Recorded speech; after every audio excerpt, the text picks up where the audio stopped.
ମା ଉଗ୍ରତାରା ଠାକୁରାଣୀ ଖୋର୍ଦ୍ଧା ଜିଲ୍ଲାର ଶକ୍ତିପୀଠ। ମା ଉଗ୍ରତାରାଙ୍କ ମନ୍ଦିର ଖୋର୍ଦ୍ଧା ଜିଲ୍ଲାର ଭୂଷଣ୍ଡପୁର ନିକଟସ୍ଥ ମୂଳାଝରଗଡ଼ ଗାଁରେ ଅବସ୍ଥିତ। ଭୁବନେଶ୍ୱରରୁ ପ୍ରାୟ 65 କିଲୋମିଟର ଦୂର ଭୂଷଣ୍ଡପୁର ରେଳ ଷ୍ଟେସନ ଠାରୁ 2 କିଲୋମିଟର ଦୂର। 12ଟି ପର୍ବତ ଘେରା ପ୍ରାକୃତିକ ସ୍ଥାନ, ତେଣୁ ପିକନିକ୍ ସ୍ପଟ୍ ଭାବରେ ମଧ୍ୟ ଲୋକପ୍ରିୟ। ପୂର୍ବ ଗଙ୍ଗବଂଶୀ ରାଜାମାନଙ୍କର କୁଳଦେବୀ ଥିଲେ ମା ଉଗ୍ରତାରା।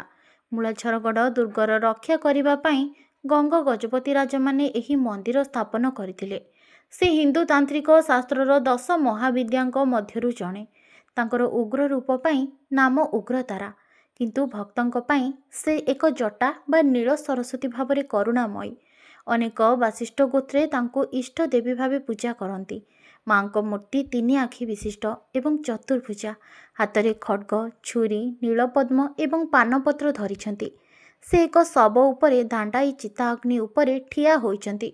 ପାଦରେ ନାଗ ନୂପୁର ଏବଂ ମୁକୁଟରେ ସାପ ଦେଖାଯାଏ, ଯାହା 11 ଶତାବ୍ଦୀର ତାନ୍ତ୍ରିକ ଗ୍ରନ୍ଥ ସାଧନମାଳା ତନ୍ତ୍ର ସହ ଯୋଡ଼ି ହୋଇଛି। ପୂଜା ସମ୍ପୂର୍ଣ୍ଣ ତାନ୍ତ୍ରିକ ରୀତିରେ ହୁଏ। ପଞ୍ଚମକାର ଅର୍ପଣ କରାଯାଏ। ମଦ, ମାଂସ, ମୋଦକ, ନଡ଼ିଆ ଏବଂ ଆଖୁ ତାଙ୍କର ପ୍ରିୟ ଭୋଗ। ଏକ ବଡ଼ ଗଛ ଅଛି, ଯାହାକୁ ପୂଜା କଲେ ମା ମନସ୍କାମନା ପୂରଣ କରନ୍ତି ବୋଲି ବିଶ୍ୱାସ କରାଯାଏ। ଚୈତ୍ର ପର୍ବ, ରଜ ପର୍ବ, ଶାରଦୀୟ ଦୁର୍ଗା ପୂଜା ବା ଦଶହରା ଏହି ସମୟରେ ହଜାର ହଜାର ଭକ୍ତଙ୍କ ଭିଡ଼ ଲାଗେ। ପୌରାଣିକ କଥା ଅନୁସାରେ ଯମରାଜ ବ୍ରହ୍ମାଙ୍କୁ ଅଭିଯୋଗ କଲେ ଯେ କାମରୂପର ପବିତ୍ରତା ଯୋଗୁଁ କେହି ନର୍କକୁ ଆସୁନାହାନ୍ତି। ତେଣୁ ଭଗବାନ ଶିବ ମା ଉଗ୍ରତାରାଙ୍କୁ ଆଦେଶ ଦେଲେ ସେଠାକାର ଲୋକଙ୍କୁ ଘଉଡ଼ାଇବାକୁ। ଏହି ସମୟରେ ସେ ତପସ୍ୟାରତ ଋଷି ବଶିଷ୍ଠଙ୍କୁ ସ୍ପର୍ଶ କଲେ। କ୍ରୋଧିତ ହୋଇ ବଶିଷ୍ଠ ଶାପ ଦେଲେ, ଯେଉଁ କାରଣରୁ କାମ ରୂପରେ ବୈଦିକ ପୂଜା ବନ୍ଦ ହୋଇ ଉଗ୍ରତାରା ବାମାଚାର ସାଧନାର ଦେବୀ ହୋଇଗଲେ।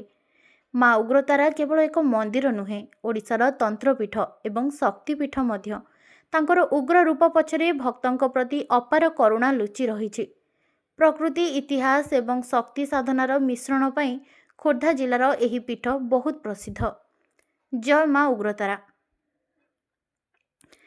ବିପିନ ବିହାରୀ ପ୍ରହରାଜଙ୍କ ରିପୋର୍ଟ, ଓଡ଼ିଶା ନ୍ୟୁଜ୍।